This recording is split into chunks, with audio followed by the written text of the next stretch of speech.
Out on an island in the pristine waters of the Pacific Northwest sits a $30 million sea farm. Not just an ordinary sea farm challenging the environment, one that actually gives back. One of the things that's always been extremely important to my dad has been the environment. What's incredible about this process is that we bring in a very small amount of seawater into the facility to recreate the spring bloom on land. And in order to get the amount of microalgae that we're growing on land, we would have to bring in a massive amount and deplete the ocean of a very, very viable food source, whereas the water that's leaving our facility actually contains more phytoplankton that is going directly back out into the ocean than what was originally brought in. And he is providing even a larger source of that back to Mother Nature, and that's beautiful. In the age of World Wide Web, cloning, and moonwalkers, now we can naturally grow and harvest phytoplankton. I built on this site a large shellfish hatchery, one of the largest in the world. And in order to proceed with producing the amount of seed that we require, I got into the business of growing algae.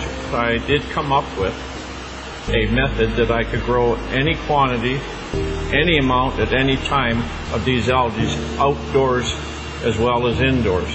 His process that he's developed is unique. The big difficulty is how do you harvest something? These single-celled photosynthetic organisms are like tiny little one-celled plants floating around in the water. I mean, how do you get them out of the water and into your product? And he's developed a process where it's a very quick and easy way of extracting all the nutrients from these cells. Phyto, meaning light, plankton, meaning floating or suspended, is the base of life source as we know it. According to NASA, it is responsible for up to 90% of oxygen in our atmosphere. With thousands of single-cell microscopic plants in the ocean, it has eluded man until now.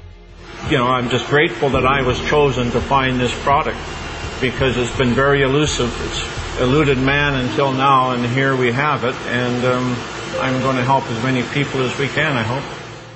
Throughout history, necessity continues to be the mother of all invention. He was creating the phytoplankton to feed his shellfish, and as the business grew, his health started to deteriorate, and I used to think that he was just maybe overworked or, tired, and he ended up getting diagnosed with some pretty serious illness about a year ago. They had diagnosed me with quite a serious cancer. In fact, a very serious cancer. It's called mesothelioma, and there's only about 2,000 cases a year in North America. Nobody survives. With just 9 weeks to a few months to live, Mr. Harper did the unimaginable. I was not expecting what I heard. They basically gave him 9 weeks to 9 months to live. Well, it was a pretty big blow, so trying to get my affairs in order, which had to be done. We then, just basically settled down for me to start slowly, dying. I had to go down and pick out his grave plot, and that was a really, just a very horrible, raw, vulnerable time. While all this was happening, getting ready for his surgery, we'd all been giving him a bit of a hard time because he had been eating phytoplankton out of the tanks at work. And I was actually getting pretty upset with him about doing that because it's for whales, it's for oysters, it's for fish, it's for krill. So I said, are you crazy? He's literally sticking his finger in the tanks and eating this stuff raw. I started on a daily routine of just taking a bit of paste, putting it in my mouth, and wash it down with a drink of water and go about my daily business, what I could do. And within about 10 to 15 days, here I am, starting less pain in my back. I knew that something was going on, so I just kept eating half a teaspoon of this paste a day. I was booked to go for surgery in Victoria where they were going to do what they call a talc treatment, and they take a medical grade talking powder, they introduce it into between your lungs and your pleural lining and keep you in the hospital for a few days. And that there causes your lungs to fuse together, and it stops you from drowning in your own fluids that are built up. The head surgeon came out and had a very odd look on his face, I said to my mom, oh my God, something's happened. My dad's died. And I was just shaking and panicking, and the surgeon came up to me and he said, I don't know what's going on here, but there's a strange foreign white substance covering your dad's tumors in his lungs, and we've never seen anything like it before. Well, lo and behold, they went in there to have a look, saw something they'd never seen before, took 11 sites, sent them away for biopsy, and I got the news back. Everything was benign. They just did not know what to make of it. Everything was absolutely clean. Well, the surgeons are saying that they don't know what I had. They don't know if what I created and am taking had any effect on the cancer. All they can tell me is they've never seen what they saw inside of me, and I attribute this to my algae. I fully believe that with all my heart. I do moderate exercise every day. I watch what I eat. I lead a very normal life. And as a bonus, I've lost weight and I've tried dieting all my life because I'm a diabetic, or I was a diabetic. If it's a coincidence or not, I don't know. But anyway, my blood sugar started dropping. My weight started falling off. And I ended up probably within about a 6-month period, here I am no longer requiring insulin, and I was taking 88 units a day of insulin. And I now can eat just about what I want in moderation, and I have no elevated sugar levels, and I feel fabulous.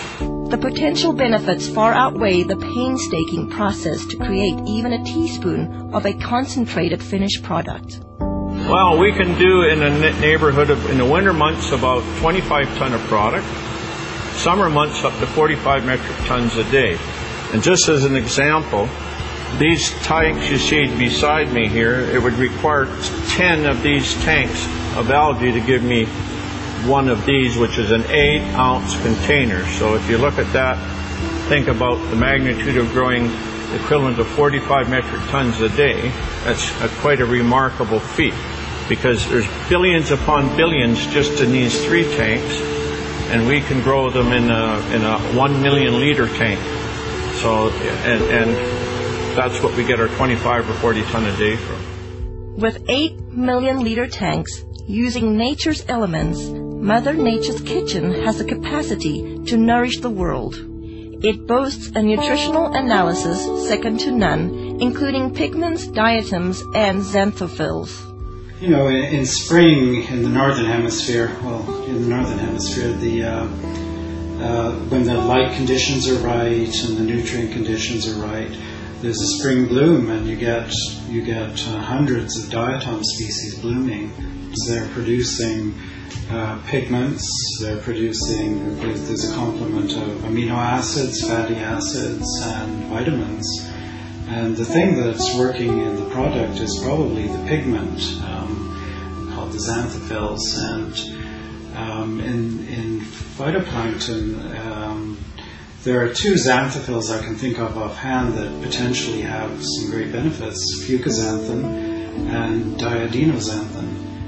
With this scientific breakthrough, it's no wonder experts from all over the world are clamoring to get their hands on phytoplankton.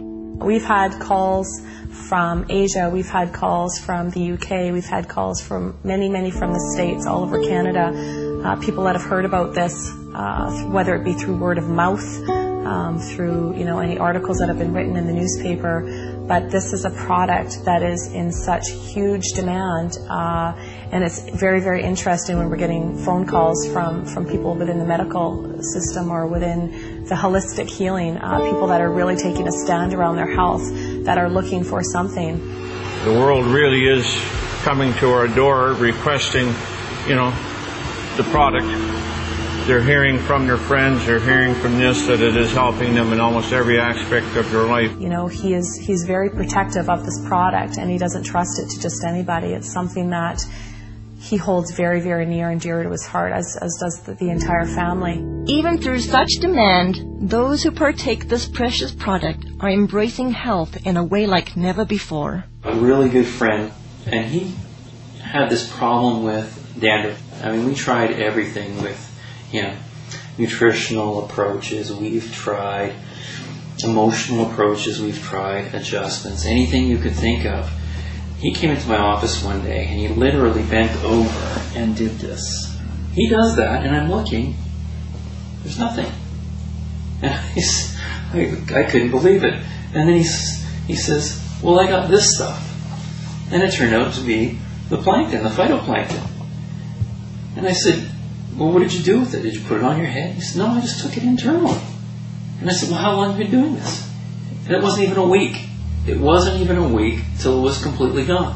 When I saw that, I mean, lights went off all over the place. I mean, for that to have an internal product, to have that kind of effect on an external problem like that, it means that it had to do something amazing internally. Testing each batch to ensure the quality control come first at the conclusion of each batch. Yeah, every batch I look at, I mean, there's always a concern that some condition has gone awry, and you have to make sure that all the species are benign. Whether it will be your health, energy, pH, or just life force, let phytoplankton work with your body the way it works with Mother Earth.